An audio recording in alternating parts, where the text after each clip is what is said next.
বাংলাদেশের ইতিহাসে মুক্তিযোদ্ধার ইতিহাসও আওয়ামী লীগ রক্ষা করতে পারে নাই।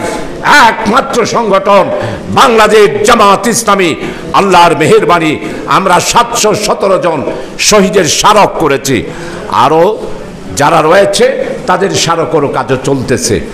আমি আল্লাহ তাআলার শুকরিয়া আদায় করছি আপনাদের ত্যাগের উপরেই বৈষম্য বিরোধী 1583 জন ভাইয়ের শাহাদাত, 124 জন কিশোর যারা নিজের বাড়িতে ছিল শেখ হাসিনা স্বৈরাচারের চার্জ ফ্লাইট হেলিকপ্টারের মাধ্যমে গুলি করে আমার এই দেশের 124 জন প্রজন্ম যাদের অনেক আশা ছিল, আকাঙ্ক্ষা ছিল, আমাদের সেই ছেলেদের আব্বা আম্মার স্বপ্নের সেই হীরার টুকরো আমার 124 জনের শাহাদাতের রক্ত এবং 7,000-এর অধিক পঙ্গুত্ব আর 30,000-এর অধিক আহত গুলিবিদ্ধ এই বিশাল একটি রক্ত স্নাত বিপ্লবের মাধ্যমে এই যে ফ্যাসিস্ট 18 বছর নয়, বাংলাদেশের 54 বছরে যারা বাংলাদেশের মানুষকে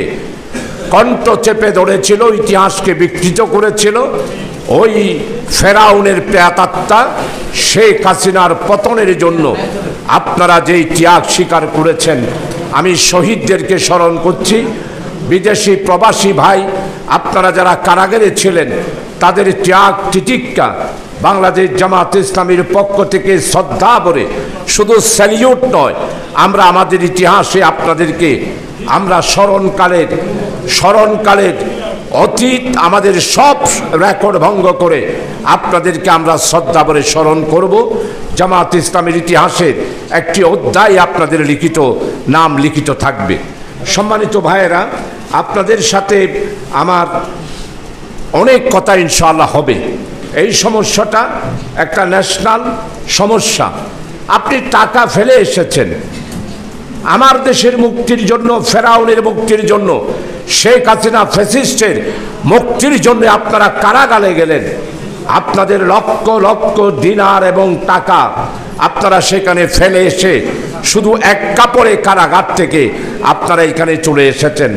আমি মনে করি আপনারা শহীদ যারা হয়েছেন তাদের রক্তের উপরে যেমন আন্দোলন গড়ে উঠেছে, আমরা বিজয় লাভ করেছি, ঠিক আপনাদের ত্যাগ তিতিক্ষা কুরবানির উপরেই আমাদের এই বৈষম্য বিরোধী ছাত্র আন্দোলনে আমরা স্বৈরাচারের পতন ঘটিয়ে আজকে বিজয়ের সূর্য আমরা আজকে দেখতে পাচ্ছি। আমরা বিজয়ের সূর্য ছিনিয়ে এনেছি। আপনাদের ত্যাগ অপরিসীম। চিন্তা করে দেখেন, 1971 সালে মুক্তিযুদ্ধ হয়েছিল, যেটা শেখ মুজিব পারে নাই সেটা ডক্টর ইউনূস পেরেছে। আপনাদেরকে কারাগার থেকে ওনার একটি কন্ট্রাক্টের মাধ্যমে আপনারা শতকরা প্রায় 70% মুক্তি পেয়েছেন। হ্যাঁ, আপনাদের ধন সম্পত্তি অর্থাৎ নো এন্ট্রি যেটা আছে, এখন আমাদেরকে লড়াই করতে হবে সেই নো এন্ট্রি আমরা কিভাবে তুলব। প্রিয় উপস্থিতি, আমাদের আমির জামাত ডক্টর শফিকুর রহমান এবং আমাদের জামাত ইসলামী, আপনারা জানেন ইতিহাসে দেখুন 717 জন শহীদকে স্মরণ করে আমরা স্মারক বের করেছি। চট্টগ্রাম ক্লাবে আপনারা অনেকে উপস্থিত ছিলেন। আমরা সেইখানে 5ই এই যে গেল 5ই জানুয়ারি না 5ই ফেব্রুয়ারিতে আমাদের স্মারক উন্মোচন হয়েছে। বাংলাদেশের ইতিহাসে মুক্তিযোদ্ধার ইতিহাসও আওয়ামী লীগ রক্ষা করতে পারে নাই। একমাত্র সংগঠন বাংলাদেশ জামাত ইসলামী। আল্লাহর মেহেরবানি আমরা 717 জন শহীদের স্মারক করেছি। আরও যারা রয়েছে তাদের স্মারকেরও কাজও চলতেছে।